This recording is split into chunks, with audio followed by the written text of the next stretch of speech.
আসসালামু আলাইকুম প্রিয় দর্শক।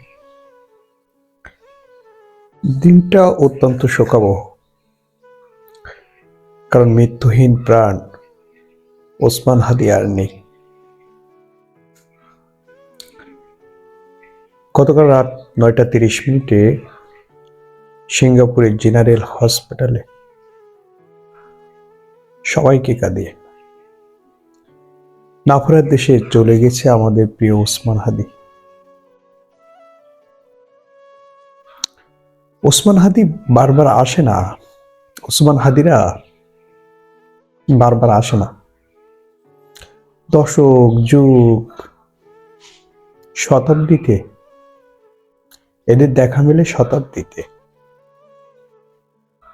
এরকম কণ্ঠ পাওয়া যায় না। বিরল, মৃত্যুহীন প্রাণ। আমার কাছে কেন জানি বিষয়গুলো আনকমপ্লিট লাগছে।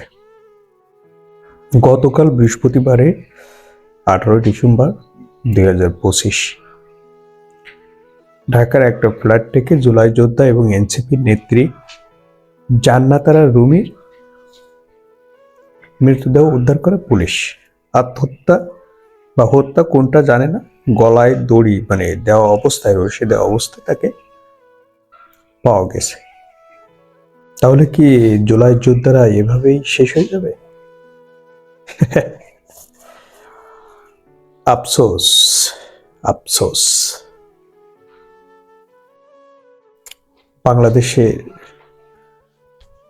আইন শৃঙ্খলা বাহিনী আমার মনে হয় যে সক্রিয় ভূমিকা পালন করবে এবং তাদের রক্ষার্থে কাজ করবে, এটাই আশা। কিছু বলার নেই, ওসমান হাদি আর নেই। এখন দেখা যায় কোনি ওনার মরা দেহ বা মৃতদেহ কখন বাংলাদেশে আনা হয় এবং কখন জানাজা হয়।